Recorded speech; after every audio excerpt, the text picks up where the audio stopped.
Alô, manos, Mano Dal Ponte, Humanos, Radio Show na 92.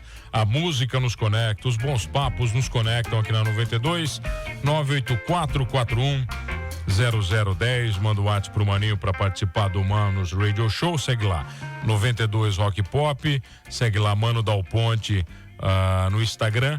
E já acessa agora o site da 92, 92rockpop.com.br. Belezaça? Meu convidado de hoje é educador financeiro, mas estava num papo com ele aqui sobre Estados Unidos, sobre vida, sobre escolha, sobre aulas de inglês, fotografia, né, e muito mais.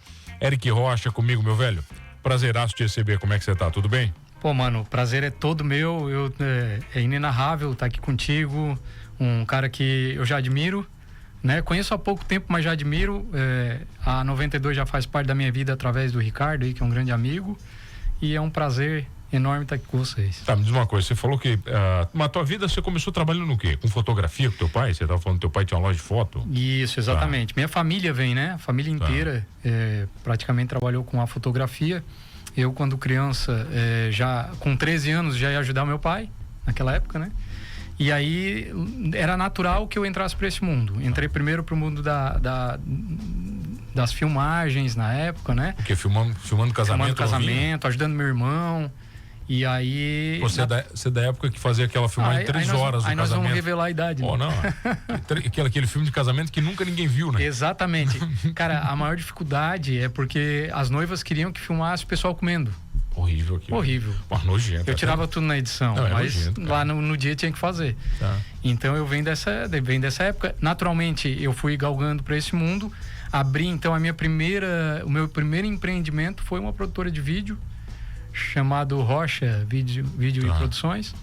E ali eu despertei para o mundo do empreendedorismo. Tá, mas aí você fazia o quê? Material para casamentos, essas coisas? Cara, na época o carro forte sempre foi os casamentos, né? Mas fazia também DVDs de shows, principalmente de música, né? Você gravava o quê? Os shows pra galera? Cara, eu gravei, talvez o pessoal vai conhecer, né? O Celinho Muniz, eu gravei o DVD dele. Gravei de algumas outras bandas, gravei de um padre lá de Caxias, bastante famoso também. Então fiz vários DVDs na época, gravei muitos shows, inclusive no mundo gospel, naquela época estava bem forte. E aí, enfim, mas o carro forte era os casamentos mesmo. Eu lembro que o DVD fazia o menuzinho. Fazia tudo. O DVD tinha parado o menu. Exatamente, é isso mesmo. Pô, já vi que tu é dos meus. Não, eu lembro disso aí, cara. Pô, eu lembro disso aí, velho. Fazer essas tretas aí, cara. Pô, mano, e aí eu abandonei esse mundo porque nasceu nosso filho, o primeiro filho, o Luca, hoje tá com 14 anos. E aí, na época, como tu conhece bem esse mundo, tu sabe, tá por trás aí, tu entende. Um casamento hoje, que a gente vai trabalhar num casamento que é no sábado, a gente começa a se programar na quinta-feira. Imagina. E aí eram 5, 6 pessoas trabalhando no casamento, né? 3, 4 câmeras de filmagem, muitos cabos, na época, pilha, bateria. Você não pode falar, mas eu posso. A noiva gasta 100 mil de flor e quer pagar 3 mil pro cara que faz a fotografia e o vídeo. Eu sei, cara. Exatamente, era isso. É isso aí, prostituição no mercado muito forte e já tinha, e tomava todo o nosso tempo no final de semana. Então, quando veio o nosso filho, isso bateu muito forte pra mim e pra minha esposa, né? Porque a gente queria estar mais tempo com ele. Na época eu já tinha muita vontade de morar um tempo fora, de passar um tempo fora. Aí eu fui estudar nos Estados Unidos, que eu fiquei 2 anos lá. E a família inteira foi junto, você falou? A minha esposa e meu filho. Exato, fomos nós 3. Ficamos 2 anos lá. E aí quando eu voltei, eu decidi que eu já não queria mais trabalhar com o casamento, né? Só que aí me bateu uma realidade muito forte. Lá você trabalhou com isso também? Sim, lá eu trabalhei porque era uma expertise, né? Então, só que lá é muito bem valorizado. A diferença do casamento, por exemplo, lá tu é contratado por hora, então se eu for trabalhar 3 horas, eu ganho para 3 horas. Deu 3 horas, a noiva me paga, vamos lá, $200 a mais por cada hora excedente. Tá, entendi. É política deles. Exato, já é prática de mercado. Aqui no Brasil não funcionava assim, tu chegava no caso, tu tinha que primeiro, né, vai fazer o make-off da noiva de manhã, no sábado, né? E no domingo de manhã tu tá lá filmando o casamento ainda que os convidados estão saindo bêbados, indo embora, mas tinha que estar lá filmando. Então a gente passava talvez 24 horas trabalhando. Como tu falou, para um mercado que não pagava tão bem. Nos Estados Unidos é totalmente o contrário, é contratado por hora, paga-se muito bem. Tá, não, vem cá, eu quero saber a particularidade de filmar um casamento no Brasil e nos Estados Unidos. São mundos um pouco diferentes, a cultura é diferente. E aí eu posso te dizer que eu fiz casamento de várias culturas lá. cultura africana, eu fiz de armênio, eu fiz canadense, porque lá tem muitos povos que vivem hoje em Boston, né? Foi onde eu morei. Então lá a gente fez casamento, eu fiz casamentos em navio. Cara, lá eu tive assim experiências, valia apenas só pela experiência. E ainda assim eu era bem remunerado por isso. E estava lá para estudar, na verdade, né? Tá, mas então, você foi estudar inglês? Fui estudar inglês. Tá. Esse era o meu foco, inglês. Tanto que quando eu volto, aí falando agora da realidade, quando eu voltei pro Brasil, eu me senti que eu não era um profissional de nada. Eu disse, pô, eu fiz uma faculdade, eu comecei uma faculdade de educação física, eu não cheguei a terminar. E aí bateu essa realidade, pô, eu não sou profissional de nada. Eu tive um empreendimento, eu tive uma empresa, mas eu não sou um profissional. E agora? E aí eu tinha a expertise do inglês já, comecei a trabalhar com o inglês nessa época, algo que eu gosto até hoje, o idioma, né? Desenvolvi uma metodologia para trabalhar com isso, só que nesse meio tempo eu fui fazer engenharia. E aí... Tá, engenharia civil? Não, engenharia de produção. Tá, de produção. Então eu me formei na engenharia de produção, aí ali eu conheci a cadeira de economia, e ali já despertou, em 2017, já despertou esse meu lado, olhar para o dinheiro, né? Uma parte extremamente importante. Comecei a gostar muito daquilo, comecei a estudar sobre aquilo, mas ainda estava fazendo engenharia e dando aula de inglês particular. Depois que eu termino a faculdade, em 2020, eu faço um mestrado em engenharia de materiais aqui na Unesc, no PPG 100. E aí me formo mestre em engenharia de materiais, porém nunca trabalhei na área. Mas pelo menos agora eu sou um profissional. Tá. Esse era o meu objetivo. Nesse tempo, fiquei dando aula e aí quando eu termino, de fato, as faculdades que me sobram um pouco mais de tempo, a gente tem a empresa hoje, a Capalor Joias, né, que é a minha esposa que está mais à frente, mas eu sempre participei de toda a parte estratégica da empresa. E aí eu decido então que agora eu vou focar naquilo que eu gosto, que é o mercado financeiro, que é estudar mais, me aprofundar mais.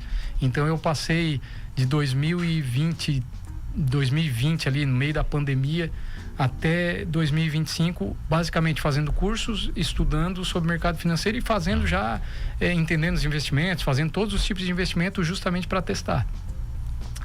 Nesse tempo foi a preparação. Em 2023 eu começo a dar aula de educação financeira no projeto da Happy Face, na Gifted, que trabalha com os superdotados, com as crianças superdotadas e altas habilidades. Fico um ano dando aula lá para eles. E aí em 2025 eu me retiro, paro com tudo, paro com as aulas de inglês, paro com as aulas de educação financeira, justamente para focar no maior projeto que eu tenho, o maior sonho, que era o que nós vamos conversar agora, que era a plataforma de ensino que nasceu a Aurum, né? E aí fiquei 2025 então inteiro trabalhando no curso da Aurum Finanças, que é o meu curso de educação financeira, que está lá dentro da plataforma. E também desenvolvendo a plataforma. Eu tenho 2 sócios e aí a gente conseguiu finalizar tudo isso e agora em 2026 a gente deu start nesse projeto. Mas vamos falar um pouquinho então da plataforma. Você está lançando uma plataforma de educação financeira, é isso? Uma plataforma de ensino. A Aurum, ela é uma plataforma de ensino onde vai ter vários cursos. O primeiro curso é o Aurum Finanças, que é o meu, que é o qual eu ministro. Mas lá nós vamos ter curso agora de IA, nós vamos ter curso dentro na área da saúde. Então a Aurum ela é chamada Nova Escola porque a nossa inspiração é na Singularity University, que é uma escola que é de 2 engenheiros futuristas do Google, mas que o Google é mantenedor dessa escola justamente porque é de lá que eles caçam talentos. E qual que é a diferença? Por que se inspiraram na Singularity University? Justamente porque eles ensinam aquilo que a gente não teve na escola e na faculdade, que são as práticas do dia a dia. É aquilo que faz diferença na vida das pessoas no dia a dia. Então a Aurum Nova Escola, ela vem com esse conceito de trazer cursos que de fato vão fazer a diferença no teu dia a dia. Tu é empresário, tu é humano. Tu já me contou aí um pouco da tua história também. Eu tenho certeza, pelo que tu me contou, tu é aquele cara que faz, que corre atrás, e teve um monte de coisa que tu teve que fazer no teu dia a dia, que tu teve que se virar, que ninguém nunca te ensinou na escola. Normal, cara. Acho que todo empresário brasileiro vive isso, né? Exatamente. Não aprende nunca nada. E é isso que essas práticas que a gente quer trazer para dentro da aula Nova Escola. Tá, mas esse primeiro curso que você falou, você já lançou o primeiro já? Já lançamos o primeiro. Já tem uma turma? Já tá lá. Tá rodando? Tá rodando. Tá, do que fala esse curso? Vamos lá, eu queria que você desmembrasse ele para mim. Vamos lá. Então esse curso, agora falando exatamente do Aurum Finanças, ele é baseado em 3 pilares. O primeiro é da mentalidade da educação financeira. Então, a primeira parte que a gente vai corrigir... A gente entende hoje que tem 3 tipos de pessoas que ainda não investem. Vamos dizer assim, antes dos investimentos. Quais são esses 3 tipos de pessoas? O primeiro é o endividado. O cara que está endividado, ele vai primeiro ter que parar de cavar. Pô, Eric, mas como é que eu faço isso? Existe uma estratégia para eu sair das dívidas? Existe. Então, a gente trabalha primeiro para esse cara parar de cavar e sair das dívidas o qual ele se encontra. Quando ele faz isso, ele chega no segundo tipo de pessoa, que é o jogo de soma zero, que é o cara que gasta exatamente o que ganha.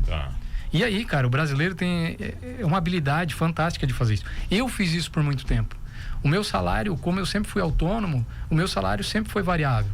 Então, se eu ganhasse 8 mil reais no mês, eu gastava 8 mil. Se eu ganhasse 6 mil, eu gastava 6 mil. Eu tinha essa capacidade. E nós, culturalmente, somos assim.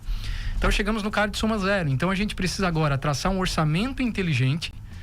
Veja bem, a gente não precisa nem mexer, cara, no salário da pessoa. A gente precisa ajustar o orçamento dessa pessoa para fazer sobrar. Nesse ponto, ele passa a ser o terceiro tipo de pessoa, que é o poupador. Eu vejo muita gente parando aqui dizendo assim, não, eu já guardo dinheiro, não preciso, eu já cheguei no final do negócio, eu já zerei o game. Não. Quando tu passa a guardar dinheiro, agora que começa a tua vida como investidor. Então, o dinheiro, ele tem valor no tempo. Então, se deixar dinheiro parado em conta corrente, poupança, ou embaixo da cama, no colchão, numa gaveta, o teu dinheiro, ao longo do tempo, ele vai perder valor, porque a inflação vai comer o valor dele. Vamos lá, o 100 reais hoje valem 13. Exatamente. Mano, eu fiz até uma postagem no meu Instagram, que eu falei, o governo tá deixando a gente cada ano mais forte. Porque lá em 94, quando o real surgiu, o meu pai ia com 100 reais no supermercado, tinha que 2 pessoas ajudar a tirar as compras do carro. Sim, eram 4 carrinhos, eu lembro, 3, 4 carrinhos. Hoje, com 100 reais, eu carrego na minha mão mais fraca, na esquerda. E talvez use 3 dedos para carregar as bolsas. Então, eu brinquei que o governo está deixando a gente mais forte.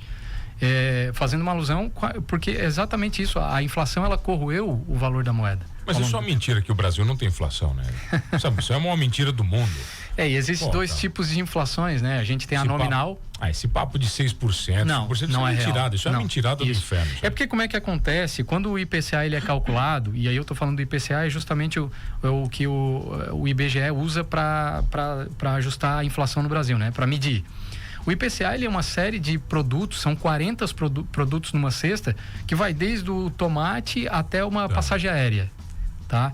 Então, não é a realidade de muitas pessoas, por exemplo, uma passagem aérea. E ali é feito todo um cálculo que dá esse valor nominal, né? Que seria de 6%, que tu citou aí, né? A média no Brasil, aí, nos últimos 10 anos, fica em torno de 5,5% de inflação. Média? Nominal. Nominal. Mas se tu pegares, e eu recomendo todos os meus alunos sempre a fazerem isso, ali dentro do curso a gente recomenda isso, que pega os produtos que tu mais compra aí no ano, 10 produtos, escolhe eles, compra em janeiro, guarda o valor, e lá em dezembro tu compra de novo esses mesmos produtos, pode ser comida, enfim, gasolina, e tu vai ver aí a real inflação que teve. E aí a gente vai falar em 10%, 12%, 13%, 15%, dependendo do produto. Então, lógico, se trabalha com uma inflação nominal que é calculada, e daí todos os impostos, todos os investimentos, eles são balizados por esse valor, mas a real é muito mais. Então, aí é que entra a maior necessidade de ter um investimento em produtos bons, que vão ao longo do tempo proteger o teu capital e fazer ele aumentar de modo seguro. Então, por isso, aí a gente falou aqui, né? Educação financeira como primeiro pilar, a mentalidade. O segundo, entender economia. E aí a gente tem ali efeito Cantillon, reserva fracionária, moeda fiduciária. Quando a pessoa passa a entender sobre economia, ela ganha pelo seguinte, porque quando o dinheiro entra no mercado, algumas pessoas são privilegiadas por isso, algumas empresas, pessoas, como? Porque eles pegam esse dinheiro primeiro, antes do dinheiro sofrer com a inflação. Quanto mais se coloca dinheiro no mercado, o governo ou o próprio banco, através das reservas fracionárias, criam dinheiro, quanto mais dinheiro entra no mercado, mais sobe a inflação. Só que essa inflação, ela demora um pouco para subir quando o dinheiro entra. Então, quando tu pega o dinheiro primeiro, tu pega um dinheiro sem inflação. Quando chega lá no trabalhador, no comércio, no varejo, esse dinheiro já está inflacionado. Ou seja, a gente hoje, né, se a gente ficar nessa posição na fila, a gente sempre vai pegar um dinheiro já mais inflacionado. Eric, por que o Brasil hoje vive um juro de 15% ao ano? com a taxa Selic, exatamente para controlar a inflação. A taxa Selic, ela é o que controla o IPCA. Por isso que quando a gente fala em investir numa reserva de emergência, a gente põe o dinheiro no Tesouro Selic. Por quê? Porque a Selic sempre vai estar acima da inflação. Salvo momentos pontuais, teve na pandemia, ela teve abaixo por 1 ou 2 dias. Mas normalmente a Selic está acima. Então, quando tu coloca o teu dinheiro num Tesouro Selic, tu estás garantindo que tu vai ganhar da inflação. Tá, mas me dá um exemplo prático. Por que o juro a 15% controla a inflação? Porque o que o governo faz? Vamos lá, agora, cara, essa tua pergunta é fantástica. E tem muito a ver com o momento que a gente está vivendo. Por que o governo, por que o Banco Central, quem regula a Selic é o Banco Central, através do Copom, tá? Por que eles fazem isso? Porque quando se aumenta juros, as pessoas param de pegar dinheiro emprestado ao banco. Ok. Tá? O banco passa também a não emprestar para qualquer um, justamente porque o juro está alto, maior a inadimplência. Quando tu tira o dinheiro do mercado, a tendência é que comece a sobrar produtos no mercado. E aí é uma questão de economia. Se tem mais produto, melhor a oferta. Então, o valor vai cair, teoricamente. Exatamente. E é por isso que a Selic alta, basicamente, ela regula a inflação. Porque quando se aumenta a Selic, menos dinheiro entra no mercado, os lojistas se obrigam a fazer promoções, a baixar preço, baixa a inflação. Então deveria ser dessa forma. Uma economia saudável funciona desse jeito. Só que a gente está vivendo uma pré-bolha, né? Muitos especialistas falam na bolha das IAs, que é o que vai estourar provavelmente, é a próxima bolha que vai estourar. É uma bolha tão maluca no mundo que hoje a gente tem uma Selic alta, uma inflação teoricamente nominal ajustada. E gente pegando empréstimo igual louco, é isso que você vai falar? Não é nem gente pegando empréstimo, é a economia não voltando para o eixo como deveria voltar. Tá, mas olha só, quando você está falando sobre isso, cara, eu acho que a gente não pode falar do 1% mais rico do Brasil. Sim. A gente tem que falar dos 70% que vive com 2 salários mínimos. Exatamente. Esse cara. Só que se tu pegar o histórico desse cara, velho, esse cara não deixa de fazer um churrasco no final de semana, Eric. É muito louco isso no Brasil, cara. Esse cara continua gastando dinheiro, mesmo não tendo. Pois é. Mano, cara, isso é cultural. Porque isso é cultural nosso. Esse negócio do fazer o churrasco no final de semana... eu, dentro da metodologia ali da Aurum Finanças, eu acho que tu não pode tirar o prazer da tua vida para guardar dinheiro e só guardar dinheiro. Mas em algum momento na tua vida, tu vai ter que tirar alguma coisa, que é o teu gasto excedente, para guardar o teu dinheiro visando o teu futuro. Tem que tirar o pezinho na moda. Tem que tirar, cara. Tá. Eu passei por isso. A gente fez muitos cortes. Lógico, isso é um trabalho que tu vai fazer com a tua família, com a tua esposa, teu cônjuge, né? Enfim, com teus filhos. O meu filho de 14 anos participa de todas as finanças ali de casa. Por quê? Porque daí todo mundo se sente parte e todo mundo caminha pro mesmo lado. Em algum momento, alguma coisa tu vai ter que tirar para guardar o teu dinheiro. Cara, entende uma coisa. O rico, ele só ficou rico porque ele não gastou o dinheiro.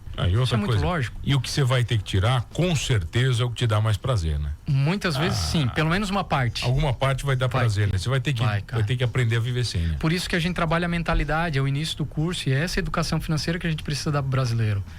Eu cito ali no curso Singapura. Singapura era um país pobre, né? Sem terras, sem agricultura. O Brasil hoje ele tem a safra e tem a safrinha.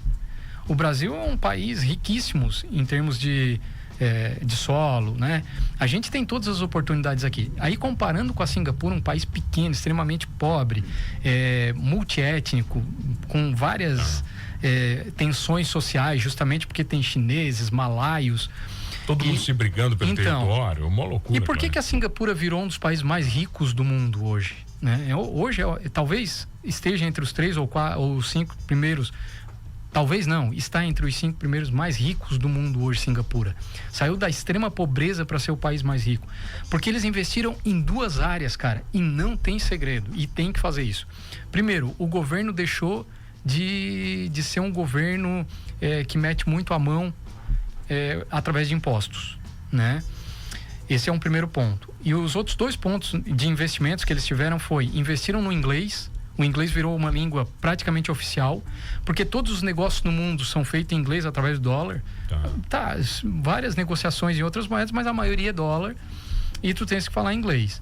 E o segundo ponto foi a educação financeira nas escolas, cara, desde novinho. Lá, eles têm um sistema chamado CPF, que é um...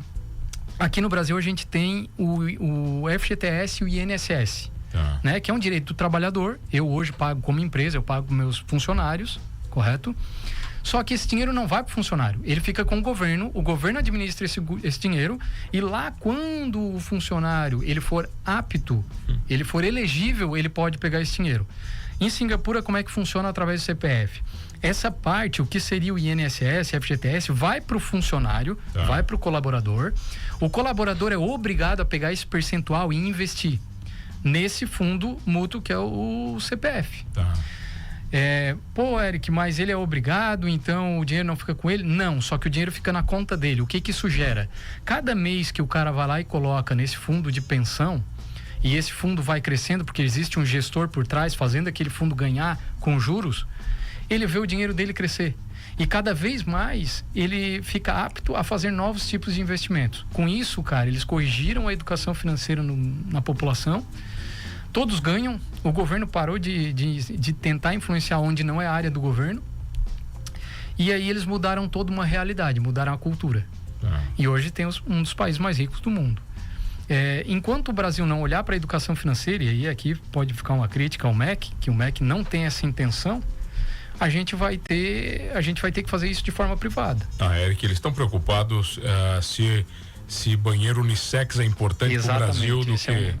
cara... Eu sempre falo assim, né? Cara, antes de discutir se o banheiro vai ser unissex... primeiro faz o banheiro, porque nem o banheiro tem ainda. E os caras estão discutindo quem que vai poder usar. Cara, pô... E aí a gente vê por que o país muitas vezes está extremamente atrasado nesse sentido, né? Então, é de uma forma privada, particular, que a gente vai conseguir mudar. A Aurum Finanças, ela tem um curso funcionando lá dentro. Qualquer pessoa pode hoje adquirir o curso, fazer esse investimento, mas ela vem para ter foco nas escolas. Vamos falar um pouquinho mais da Aurum na volta, pode ser? Claro. Eric Rocha comigo aqui, falando de educação financeira, de vida, de escolhas, de tudo mais. A gente já volta aqui no Manos Radio Show, é rapidinho. Voltamos, o Manos Radio Show na 92, a música nos conecta, os bons papos nos conectam aqui na 92 hoje, falando de educação financeira, de vida, de escolhas, com Eric Rocha e a nova plataforma de educação, a Aurum, é isso? É isso mesmo. A gente tá falando sobre, tem pergunta pra você aqui, mano, boa tarde, Samuel Lopes mandou aqui pra mim, né, cara, ele tá falando aqui no investimento de 5 anos, mano. Pergunta pro convidado se o investimento rendendo 16% ao ano é um bom investimento, levando em consideração que a taxa de juros tende a cair este ano. Sim, 16% ao ano é um bom investimento. Não sei se está em renda fixa, em renda variável, né? Ele não falou aí. Mas é um bom rendimento. Tem que ver também os descontos, né? Ele vai ter que pagar imposto. Então, depende muito do investimento. Aonde está esse dinheiro... Ele vai pegar, lógico, se ele ficar mais de 2 anos, ele pega a menor alíquota do mercado, que é 15% no lucro, né? Então, sim, é um baita investimento, 16% ao ano é um bom rendimento. Renda fixa sem imposto de renda, ele colocou aqui. Então tá ótimo, sem imposto de renda, deve ser uma LCI, LCA, provavelmente, algum produto de banco, mas sim, tá ótimo, muito bom. Tem mais uma aqui pra você aqui, mano, pergunta burra, o José Luiz mandou, José, não tem pergunta burra, cara. Ao contrário, gostei da tua pergunta e gostaria de ter feito ela. Mano, nos Estados Unidos o consumo é gritante. Por que não tem essa inflação lá? Mano, a gente até estava conversando isso agora aqui, né, no intervalo. É uma série de fatores por que o consumo é enorme lá e a inflação não aumenta. Primeiro porque os Estados Unidos, o viés governamental dos Estados Unidos, ele segue a escola de Chicago de economia, que prega o liberalismo para as empresas, ou seja, as próprias empresas é quem determina o valor e preços no mercado. Não é o governo, através de impostos, cobrando impostos altíssimos, que vão determinar o teu preço do produto. É as próprias empresas, através da procura e da demanda. Então, só por aí, a gente assegura muito a inflação. Os Estados Unidos também têm um baixo custo na mão de obra. Então, eles sempre tiveram essa cultura. E aí, lógico que o produto gira muito mais. A máquina é pequena lá. A máquina é pequena. Né? E outra coisa, cara, eles preferem vender se o produto tiver que ser trocado, eles trocam, mas eles querem girar, eles giram. Eles fazem um preço barato para vender e ganhar na quantidade. No Brasil, muitas vezes a gente quer ganhar num produto numa vez só. Então aí acaba ficando muito caro o produto, muitas pessoas não compram. Lá o produto é barato, a inflação quase não sobe, todo mundo compra, ganha-se na quantidade e isso fomenta muito a indústria também. Tá, e tem um detalhe extremamente importante, que é o seguinte, vou te fazer uma pergunta agora. Cara, tu vai comprar essa garrafinha de água aqui no mercado, tá? Se eu disser pra ti que ela custa R$2 e 50% é imposto, quanto que tu pagou de imposto? Quanto que eu paguei de imposto? Vamos lá, R$2, 50% de imposto, teoricamente R$1. Tá. Então, tu concorda comigo que na verdade a água custa R$1? E R$1 a mais excedente não é 50% de imposto, é 100%? É 100%. Por que o nosso governo, ele mostra o imposto dessa forma? Para mascarar. Tá? Então é isso que acontece. Ao invés deles dizerem que tu tá pagando 100%, eles colocam no cálculo total, tiram para dizer que tu tá pagando 50%. Sabe como é que funciona nos Estados Unidos? Tu teve lá, tu vai lembrar. Quando tu chega numa loja e tu compra uma garrafinha de água, ela vai estar por $1. E lá no caixa, tu vai pagar $1,06, enfim, quanto for o imposto. Se o imposto é de 6%, aí vai vir na notinha. $1 é a garrafinha, 6% é o imposto. Você paga o imposto à parte, né? Exatamente, lá no caixa.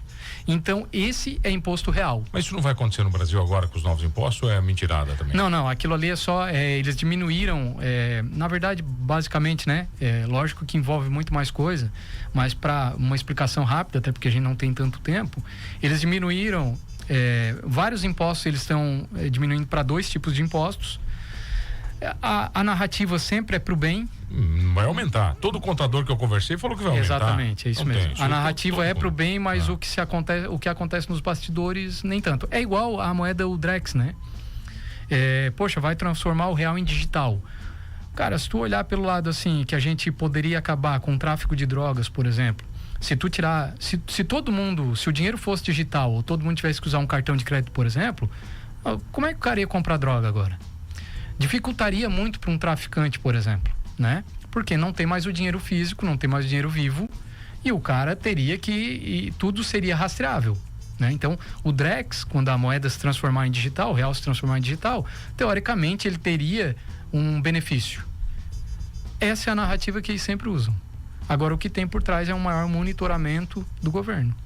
Então, sempre vem a história bonita na frente, mas o que está acontecendo nos bastidores, será que é tão bom? Então, os impostos aí a gente vai ter que esperar um pouco mais de tempo para ver, né? Mas, exatamente, conversando com todos os contadores, com todas as pessoas que, até com advogados aí que entendem dessa área, não me agradou o que eu ouvi deles. Nesse sentido, na verdade, ninguém sabe direito para onde vai, né, cara? Ninguém sabe. Se começou a testar esse ano, mas, velho, ó, tá todo mundo enlouquecido com essa história, né? Como é Brasil, a gente não sabe. Exatamente. O próprio Drex não voou, né?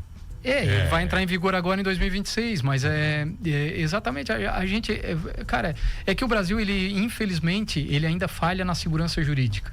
Então, o que é dito hoje, amanhã se volta atrás, né? A gente viu o próprio ministro da Economia aí, o Haddad, num mês lançava algo que ia taxar, no outro mês já voltava atrás, depois ia ter de novo, aí eles voltaram para pegar, daí então vai ter, então nós vamos pegar lá de trás quem não tinha pago.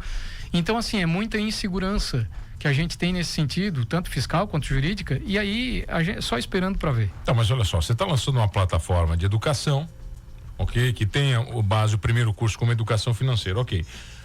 Vamos supor que o Brasil inteiro comece a fazer o teu curso hoje, 100 milhões de pessoas, vamos botar metadinha. Seria muito legal. Legal, Belão, também gostaria, 100 milhões. Mas 100 milhões começassem a fazer o teu curso hoje, começassem a entender de educação financeira, né? E isso continuasse sendo algo comum no Brasil, nós precisaríamos do quê? De 20 ou 30 anos para mudar essa realidade? A Singapura mudou em 30. 30? Uma geração, pelo menos. Uma geração. Pelo menos uma geração de mudança. Mas, mano, eu de coração, eu acredito que o Brasil só muda através da educação financeira. Por quê? Porque quando as pessoas entenderem a economia, e ali eu citei 3 pontos da economia, ali no curso tem a história do dinheiro, moeda fiduciária, fim do lastro, no ouro, nos metais, tá? Tem tudo, lá dentro tem tudo, é completo mesmo, é um curso bem denso, tá? Mas quando as pessoas entenderem de economia de fato, entenderem o jogo do dinheiro, nós vamos votar melhor. Você falou de valor, eu lembro de uma história que o meu pai contava, cara, que muito antigamente 100 litros de gasolina custavam $100. Era 1 por 1, mas Sim. era de dólar. Tá. E aí, quando recentemente, antes ele falecer, ele dizia que a gasolina era muito barata no Brasil, porque a conotação que ele fazia é que não, hoje custa $50, teoricamente 100 litros de gasolina. Sim. Numa relação. Agora você imagina que era o mercado, mas olha só, a gasolina, no Brasil a gente quase não vê isso, mas eu que morei lá, fiquei quase 2 anos lá nos Estados Unidos, cara, de um mês para o outro, às vezes ela baixa o valor. Lá, tá? Depende muito do que está saindo de produção. Alguma vez baixar valor no Brasil? Então, isso aqui não acontece, mas lá é comum. Então, porque, lógico, o barril de petróleo é uma commodity, é abalizado em dólar, e dependendo do nível da produção vai baixar. Cara, eu cheguei a pagar 80 centavos no litro, né? Porque lá a gente compra em galão. Aquele galão dele. Só eles que sabem fazer aquelas contas, né? Isso. Há um ano e meio atrás, mais ou menos, a gente teve uma amiga que estava aqui conosco, que é de lá, e eu perguntei até por curiosidade, eu disse, tá todo mundo falando da inflação lá, como eu não acompanho o mercado, eu tenho investimento hoje nos Estados Unidos, mas eu tenho ETFs justamente porque eu não acompanho o mercado. A gente já pode falar um pouquinho sobre isso. E aí eu perguntei para ela sobre a gasolina, justamente para ter esse parâmetro. E, cara, o preço que ela me falou era quase o preço que eu paguei lá em 2014. Tá, quer dizer... Então, qual inflação? Que inflação teve? Justamente porque dependendo da produção de petróleo que os Estados Unidos está no momento, então se amanhã ou depois o Copom baixar a taxa Selic e tu for dono de um tesouro Selic, tu vai estar ganhando um pouquinho menos. Mas lembre-se que a Selic sempre está acima da inflação. E o nosso objetivo com os investimentos é proteger o capital da inflação e ganhar dele ao longo do tempo para aumentar o patrimônio. Então, como a Selic sempre está acima da inflação, a gente está defendendo da inflação e está ganhando um percentual. Aí a gente tem o pré-fixado, por exemplo, que é na hora da contratação, tu sabe exatamente a taxa que tu estás firmando com o Tesouro Direto. Eu comprei pré-fixados agora, a gente pegou taxas absurdamente altas, de mais de 15% num tesouro desse. Só para tu entender, o que eu fixei o que o governo vai me pagar anual é 14,68% até o vencimento desse meu título, que é lá de 2031.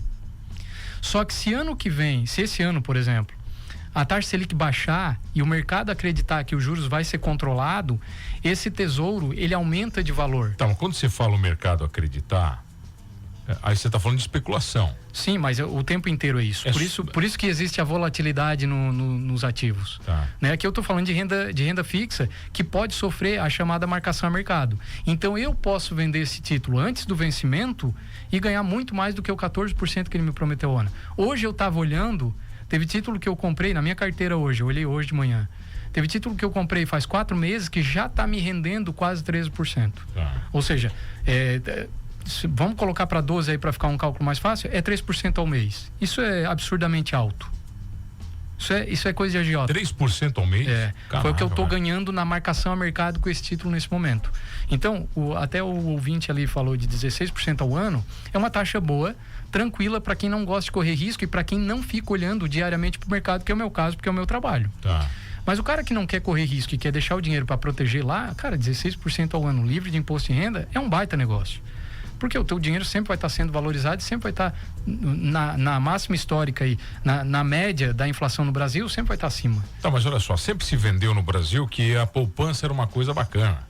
Sempre, historicamente, a poupança Bamerindos era maravilhosa, né? Por que isso acontece, cara? Por que se vendeu isso no Brasil? Porque o banco ganha dinheiro dessa forma. O banco ganha dinheiro pegando o teu dinheiro e emprestando para as pessoas. Se ele for pagar, por exemplo, vamos lá, um raciocínio bem lógico aqui. A gente acabou de falar de um tesouro que paga 13% ao ano, 14% ao ano, correto? Tu imagina que o banco precisa de dinheiro para comprar um monte desse tesouro, de 14% ao banco. Só que ele promete te pagar 5% ao ano, que é a poupança, 6%. Então ele pega o teu dinheiro, compra esses tesouros que são extremamente seguros, é o risco soberano, ou seja, a gente está emprestando para o governo tem a máquina de produzir dinheiro, então se ele não tiver dinheiro para te pagar, ele produz mais e te paga. É muito difícil um governo dar calote na própria população. Tá. Se ele pega o teu dinheiro, faz render a 14% e te devolve 6%, cara, ele está ganhando o dobro sem colocar o capital dele no negócio. E aí tu, como empresário, eu te pergunto, seria um baita negócio pegar o dinheiro dos outros, ganhar a mesma quantidade que a pessoa vai ganhar sem tu colocar o teu capital? É um baita negócio. É assim que banco ganha dinheiro. Então, se vendeu a ideia, e tem vários outros produtos, tá? A gente tá falando aqui de poupança, por isso que é necessário aprender a fazer investimento. Que é quase que o mais famoso, né? Isso, exatamente. Mas aqui, ó, eu vou puxar, os assessores vão voar no meu pescoço, mas o famoso COI, né? Que é um produto que os bancos vendem muito, os assessores vendem muito. Existe COI bom? Até existe, mas a grande maioria não é bom. O que é o COI? O COI é um produto que hoje é vendido. Ele nasceu para ser uma operação que rendesse bastante, mas não é o que acontece na prática. Tá. Só que é o que os bancos te vendem, porque eles conseguem pegar o teu dinheiro através dos COI, eles fazem um investimento em coisas mais rentáveis, ganham com lucro e te devolvem uma parte desse lucro. Por que é importante tu, pessoa física, aprender a investir? Porque tu vai cortar o banco, cara. Tu vai fazer o teu investimento direto. Então tu vai, é como se tu estivesse pagando, tu estás tirando hoje o vendedor ali do negócio. Tu tá comprando direto na fonte. Sim, o atravessador. O cara tá ganhando a comissão, né, da história. Tá, por isso que é importante aprender a investir. Falei da renda fixa e o outro lado é a renda variável, que são aí produtos de renda fixas bons, tá? Que tu me perguntou. Aí a gente tem, emprestar dinheiro pro governo através do Tesouro Direto. Emprestar dinheiro para banco através dos CDBs, LCIs e LCAs. Tô falando de produtos bons, tá? Lógico, tem CDBs ruins, tem LCI e LCA ruins, aí tem que aprender a filtrar, né? Para empresas, daí tu tens as debentures e os CRIs e os CRAs. Isso, renda fixa. Aí depois a gente vai para renda variável, daí a gente vai falar de ações. Aí tem as ações boas, tem as ações promissoras, tem as que pagam mais dividendos, tem as que pagam dividendos mensais, tem as que pagam dividendos 2 vezes ao ano, JCP, enfim, todo esse outro mercado. E tem aí os fundos imobiliários, os fundos de investimentos, ETFs, que é o que eu invisto hoje lá nos Estados Unidos, por exemplo. É isso. ETF, cara. ETF, vamos falar um pouquinho de ETF. É que não é, cara. Você tá falando um monte de coisa pra mim, meu velho. É uma sopa de letrinha. Né? Não é. Aqui deu até pau na máquina aqui. Eu quase perdi o teu programa aqui. Tanta loucura que você falou aqui. Mas o cara não sabe nem investir, vamos lá. O cara não consegue nem investir no Brasil. Você tá falando de investir nos Estados Unidos, cara. Porque é simples, cara. Vamos lá. Depois que tu entende as dinâmicas de investimento, primeiro, vou voltar a falar, a gente tem que primeiro criar a cultura do investidor. Então, educação financeira em primeiro lugar, entender de economia em segundo. São os dois pilares, são os dois primeiros. Nos 3 primeiros módulos do curso, é exatamente isso que tu vai aprender. Os 2 últimos módulos do curso, a gente tem 5 módulos, são renda fixas e renda variável, e eu tô lá ensinando a investir na prática lá dentro do curso da Uno Finanças, tá? Você ensina mesmo, cara, como fazer? Eu abro o home broker, eu faço com a pessoa ali, tá? Isso é feito na prática. Uma vez me enrabaram na história de ação aí da Petrobras e da Vale e tal. Mas gerente do banco, né? Não, mas tinha mano, 20 anos, pô. Sabe por quê? Porque tu entrou provavelmente numa hora que as ações estavam supervalorizadas e tu não deu o tempo necessário, tirou antes do período. Tirei não sobrou nada, me tirar. Não tem, não, é que tu não vai perder o 100%, né? Não, mas eu lembro que perdi pra caralho. Daí o cara, aí o que acontece? A pessoa fica com medo e acaba retirando. Não, eu não sabia, eu tinha 25 anos. Exatamente. Não sabia de nada. Mas, cara, tu é exatamente eu e toda a nossa geração que não teve educação financeira. Então eu sofri muito com isso também, cara. Eu perdi dinheiro também.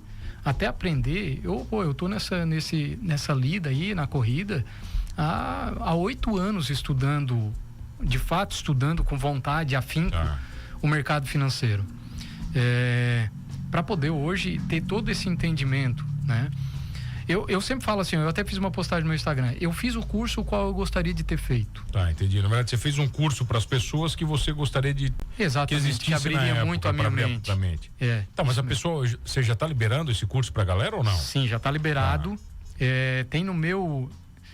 para chegar até o curso, no meu Instagram, tem lá tem um link na bio. Se não estiver conseguindo, pode me chamar ali que a gente atende. Tem o pessoal aí do suporte, o pessoal do TI aí que vai entrar em contato com você. Mas o link da bio, que bio, pô? Pô, do meu Instagram. Bio, mas qual é o teu Instagram, né? Passa pra galera. Ah, tu não falou, é verdade. Eu tava esperando que tu ia falar. Não falei, pô, tem que falar. Vamos lá, então. Eric Rocha 5, Eric com C, ERIC. Não tem que esse 5 ainda. Eric Rocha 5. Pô, não tinha... É que Eric Rocha já tava sendo usado.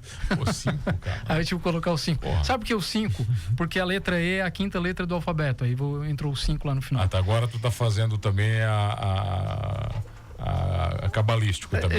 Né, cara, surgiu na hora. Você tá comigo falando de educação financeira, você vai dizer que acredita em números cabalísticos. Não. Tá, então tá. Não acredito.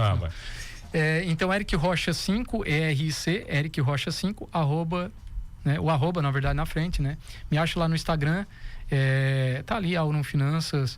Aurum Finanças, é isso? Isso, exatamente. Aurum Nova Escola é a plataforma, Aurum Finanças é o meu curso lá dentro. Já dá para entrar e comprar o curso na plataforma? Já dá para entrar e comprar. Tá? Inclusive a gente tá aí, a gente tem poucas vagas agora para a primeira turma, que é a turma fundadora. São 40 vagas que a gente disponibilizou nessa primeira turma. Tá, mas vamos lá, explica direitinho, por que são 40 vagas? São aulas que são EAD, presenciais? Como é que funciona isso? Não, o curso ele é de forma virtual, né? Adquire, faz pela plataforma. Por que são 40? Porque a gente quer ter 40 cases de sucesso. Então são 40 pessoas que eu vou conseguir dar atenção. A gente tem uma live de tirada de dúvida para dar atenção todos os domingos, exatamente. Entendi. Então, como são 5 módulos, nos próximos 5 finais de semana eu vou estar em live no domingo, dentro da plataforma, para tirar a dúvida do pessoal. Então a pessoa vai lá, vai fazer o módulo, a gente libera um módulo por semana. A pessoa faz aquele módulo e no final de semana tira as dúvidas comigo. 40 vagas justamente porque a gente quer dar atenção total. Senão você não consegue, tá louco? 100 pessoas Senão eu não tirando consigo. Dúvida, não. 40 já não dá, pô. Mas, mano, é só para essa primeira turma que a gente tá fazendo isso, tá? Depois eu não vou conseguir dar essa atenção. Aí como é que vai ser o elo professor-aluno, né? A minha equipe, na verdade, né? Que vai estar atendendo. Aí ali dentro da plataforma, uma plataforma bem completa, a própria pessoa vai fazendo as perguntas ali e a gente tem uma meta de responder todo mundo, qualquer pergunta dentro da plataforma em até 24 horas. Tá, entendi. Então, pô, o mano tá em dúvida lá na marcação ao mercado, o que é um ETF, ou enfim, vai perguntar ali, alguém qualificado, lógico, vai ali, vai te responder. Pô, Eric, agora como é que eu consigo filtrar, cara? Porque nós estamos vivendo a época de que todo mundo ensina tudo. Né? Você abre o Instagram, tem 1 milhão de pessoas te ensinando tudo. Exatamente. Desde como matar mosca no verão até como ficar milionário com ações. Como é que eu filtro o que é bom e o que é ruim? Cara, foi a minha esposa. Eu tive professores na faculdade que me cobraram eu estar na internet muito antes. Se eu tô falando até antes da pandemia, tá? E a minha esposa me cobra isso há muito tempo. E eu resisti tanto de estar aqui me expondo, colocando meu nome no Instagram. E está começando tudo agora, em 2026 a Aurum está sendo lançada, justamente porque eu não é isso que eu quero vender. Eu nunca quis enganar pessoas. Isso não faz parte do meu know-how, não faz parte da minha índole. As pessoas que fizeram, eu por muito tempo eu dei aula de inglês, então todos que fizeram inglês comigo viam o resultado. Eu nunca fiz contratos. Entendi. Fiz lá no início, depois parei, porque a pessoa tinha resultado. Então, eu quero entregar resultado. Como que filtra? Cara, filtra através da densidade do curso, né? Quando qualquer pessoa pode solicitar ali pra gente o que ela vai aprender e o que ela será capaz de fazer no final do curso. Sempre perguntem isso, né? A gente também, lógico, dentro desse mercado virtual, a pessoa tem 7 dias para devolução integral do dinheiro. Então ela pode comprar, pode fazer o primeiro módulo, se não gostar, a gente devolve o dinheiro. Isso a lei assegura isso, tá? Mas a gente entrega resultado. Enfim, filtrar, tem que seguir a pessoa, eu acho, né? Tem que ver um pouquinho a pessoa falando. Realmente para ver o que a pessoa tem. Para ver se tem autoridade, para ver se sabe o que está falando, se tem a firmeza ali na fala. Dá para saber. Eu falei isso na live de pessoas que hoje descobrem um novo app que troca, por exemplo, a gente trabalhou com edição aí, troca o fundo, o background. De uma forma automática, o cara descobriu um app que faz isso, que é vender a ideia. Eu vou te ensinar a usar, trocar o fundo, numa coisa. Cara, isso é raso. Aqui eu tô falando de mercado financeiro, e aí vale a pena falar sobre os meus embasamentos, então, mano. Na parte de mentalidade, eu trago como embasamento os maiores psicólogos financeiros do mundo. E aí eu tô falando de Daniel Goleman, eu tô falando de Daniel Kahneman, eu tô falando de Morgan Housel, através de livros, de de artigos que eles escreveram. O meu embasamento é tudo dentro disso. Depois, na parte de economia, os meus embasamentos são a Escola Austríaca de Economia, a Escola de Chicago de Economia, com nomes como Frederick Hayek, Mises, Milton Friedman. Alguns já conhecem, são ganhadores Nobel, de prêmio Nobel. E aí, dentro da parte de investimento, talvez até os mais conhecidos de todos, Warren Buffett, Charles Munger, Benjamin Graham, o próprio Barsi aqui no Brasil. Então, o meu embasamento não é só o Eric falando. Existem estudos matemáticos por trás, eu mostro isso no curso. Não é achismo, né? Não é. E são teorias provadas ao longo do tempo. Tá, o pessoal vai ter que te seguir para saber mais. Arroba Eric com C, Eric Rocha 5. Fácil. Bruxo, obrigado pelo carinho. Valeu? Mano, eu que agradeço. Cara, estamos sempre à disposição. Tá com medo, quase perdi tudo aqui. Obrigado, meu velho. Obrigado, Eric. Obrigado a você que tá comigo todas as tardes aqui no Manos Radio Show. Não esqueça de uma coisa, né? Saber investir, ninguém sabe, mas somos todos humanos. A música